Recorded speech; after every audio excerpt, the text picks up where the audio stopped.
mais um vídeo de leituras comentadas. E dessa vez o quadrinho que eu estou trazendo é House of X, que é a nova série dos X-Men. Uma minissérie, na verdade são duas séries.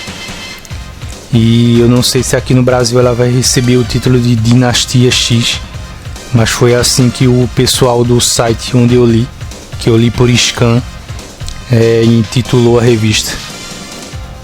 Ela é escrita por Jonathan Hickman, desenhada por Pepe Larraz. O ano dela é o ano de 2019 atualmente, e ela foi escrita em 6 partes.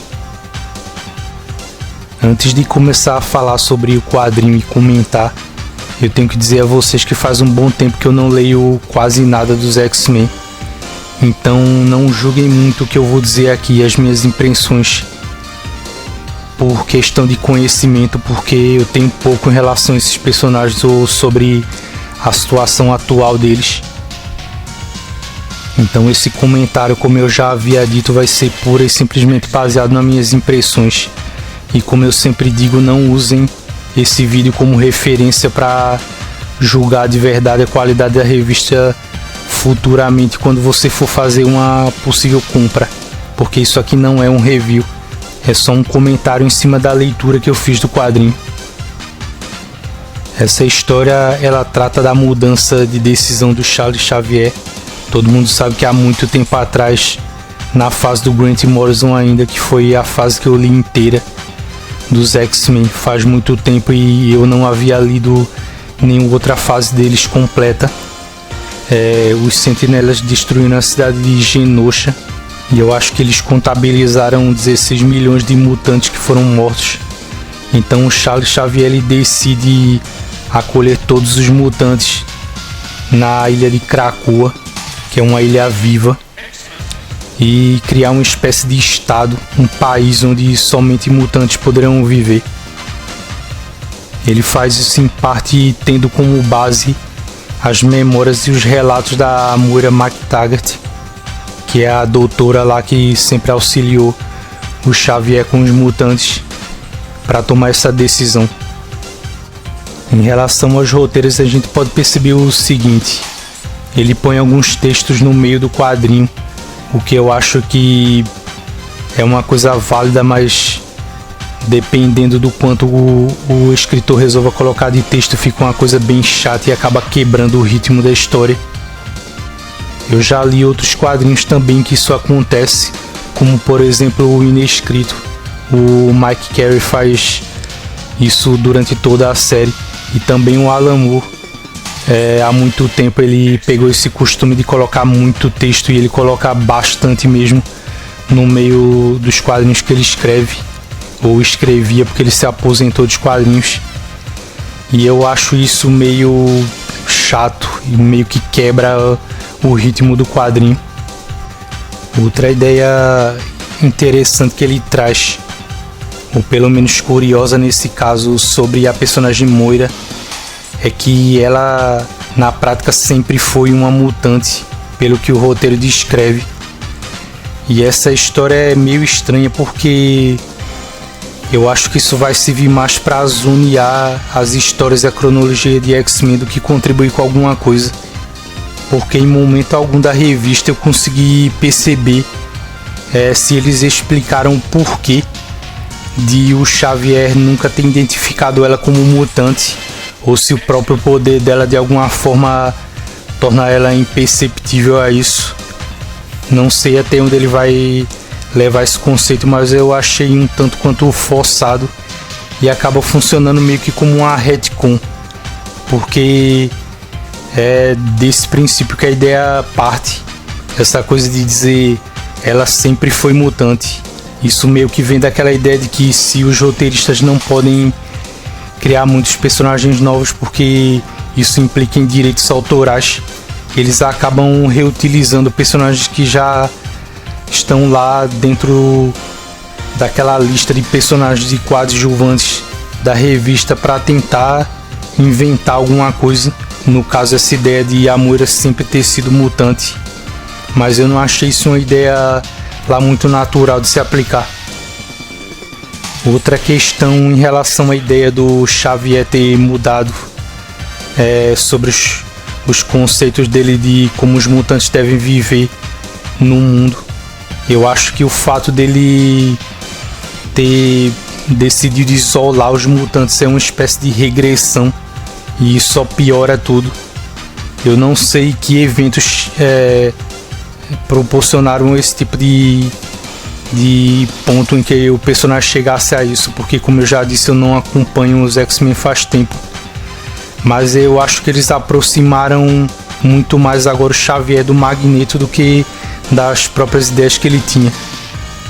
Quer dizer, eu não sei o que levou o Xavier a tomar essa decisão, mas é totalmente contrário ao que ele pensava antes.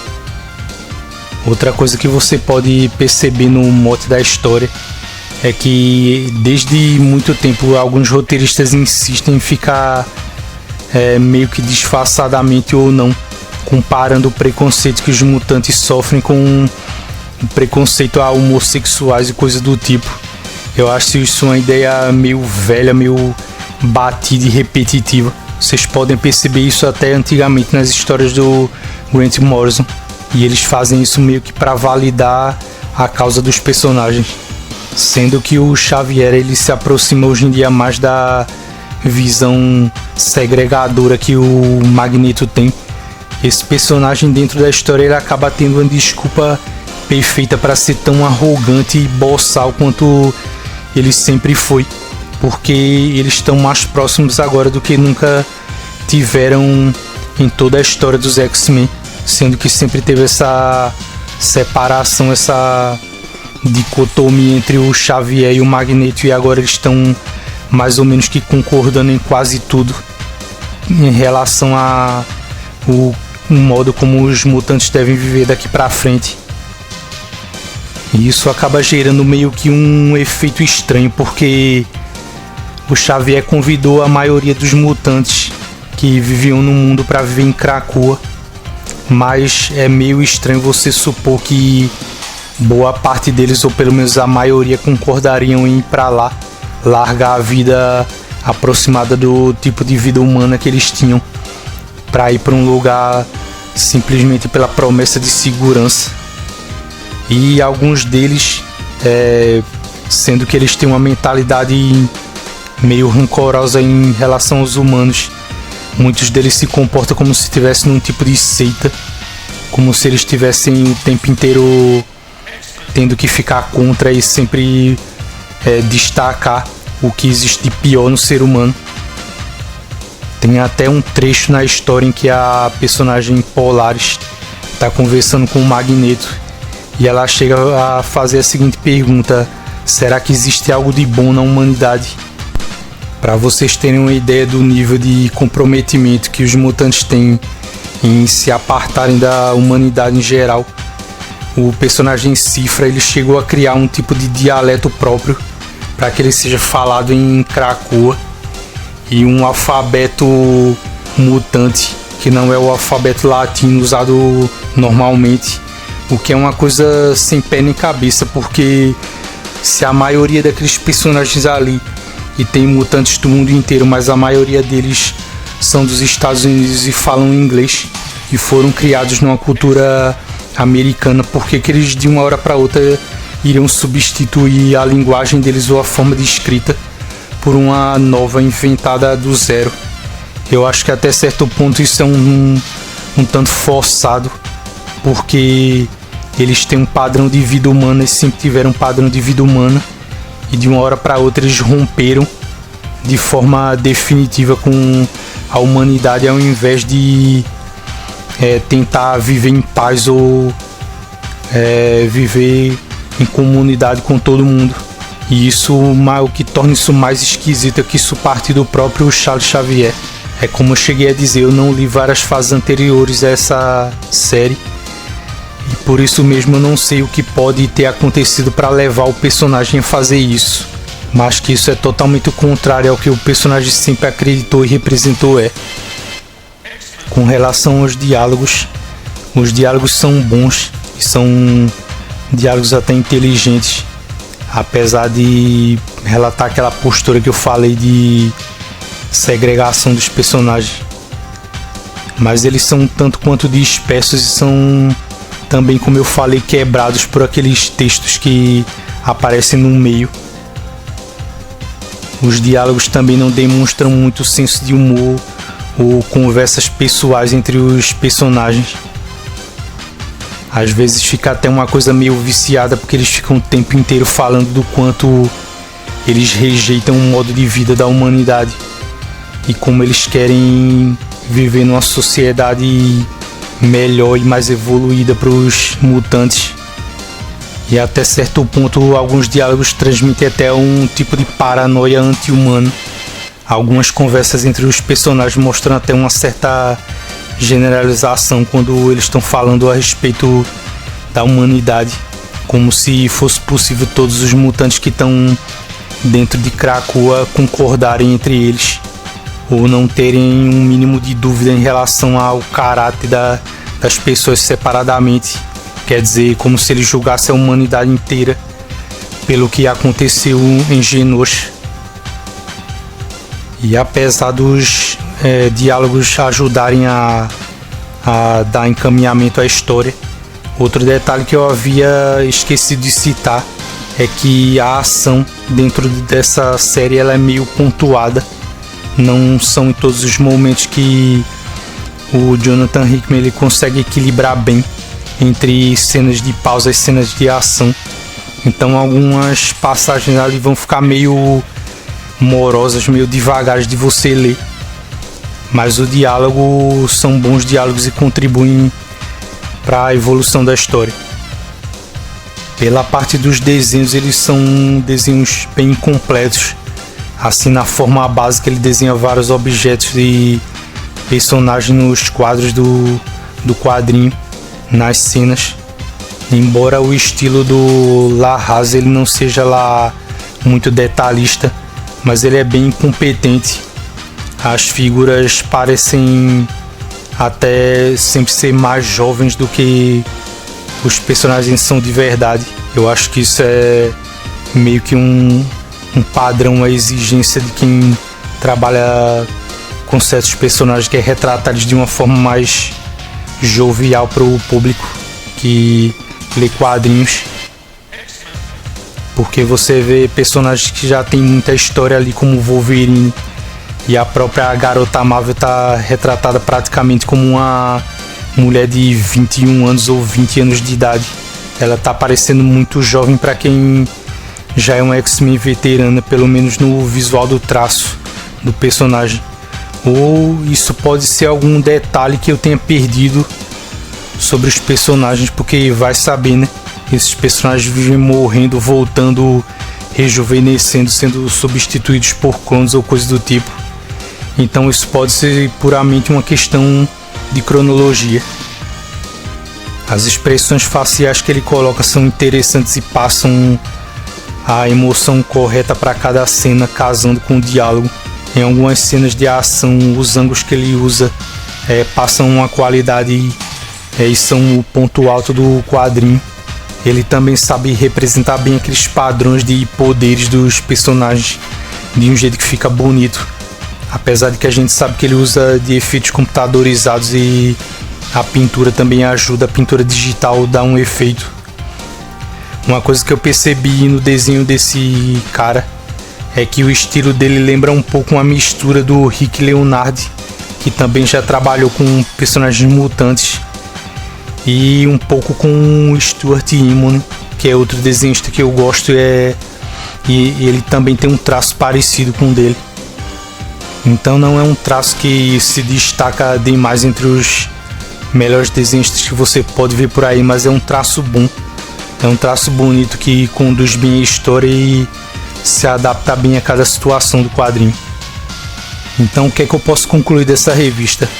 Apesar de eu não ser nenhum especialista em X-Men, e para piorar eu ter lido quadrinhos desses personagens há um bom tempo, praticamente eu não li quase nada deles nesses últimos anos, ainda assim eu tenho a impressão de que atualmente o Jonathan Hickman está conduzindo a história para uma situação meio insustentável em relação aos personagens. É claro que a situação como ela se encontra agora, com os personagens atuando dentro da ilha, eles podem criar histórias baseadas nisso e no confronto que vai ter com as autoridades, com a humanidade em geral.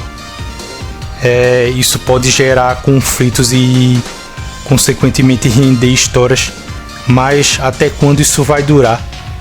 Ao invés de o personagem, o Xavier no caso, ele fazer uma movimentação a favor da junção da humanidade com os mutantes, ele simplesmente chutar o balde e resolver separar, resolver isolar os mutantes do resto da população. E fica aquela dúvida para quem é leitor mais antigo e não é só por conta de saudosismo ou porque eu não leio bastante X-Men em geral, apesar de que eu vou procurar corrigir isso no futuro. Mas é o seguinte: desde quando os X-Men deixaram de ser sobre pessoas que foram rejeitadas, mas que ainda assim elas escolheram lutar pelo bem e lutar para que as pessoas aceitassem que elas podiam conviver juntas, para virar um tipo de disputa político-ideológica. No geral, eu não gosto muito da ideia do Jonathan Hickman. Vai ter muita gente que tá atualmente, já tem muita gente fazendo um certo alarde em relação a isso, porque são mudanças drásticas na história, mas para mim essas mudanças elas não se sustentam tão bem assim, porque elas vão contra, elas batem de frente com o conceito original da revista. E é aquela coisa, o pessoal vai dizer: mas X-Men tem que ser escrito sempre do mesmo jeito, o Xavier tem que fazer aquela coisa da dualidade com o Magneto, tem que ficar contrário, tem que ser os polos contrários, e ele sempre tá tendo que fazer o máximo para que a humanidade aceite eles enquanto eles ficam apanhando ou sendo exterminados. É claro que não, mas levar as coisas até esse ponto em que eles se separam completamente e até desrespeitando regras de protocolo internacional de países e tudo, passando por cima de leis e de tratados e coisas assim, para que eles separem ainda mais os mutantes. Eu considero isso um tipo de retrocesso no conceito da história, no próprio conceito de origem dos X-Men. Então foi isso, pessoal. Não levem tão a sério esse comentário que eu fiz em relação ao quadrinho, apesar de que eu acredito nas impressões que eu tive, mas isso é realmente só um vídeo de impressões em relação a essa série. Eu não sei se eu vou ler a outra minissérie, a Poderes do X ou Powers of X. Não sei como vai ficar a tradução quando eles trouxerem aqui, mas mesmo que eu não acabe fazendo o review da outra série, com certeza eu vou dar uma conferida nela. Eu espero que vocês tenham gostado o mínimo possível desse vídeo. Muito obrigado a quem assistiu até agora. Até a próxima, até o próximo vídeo.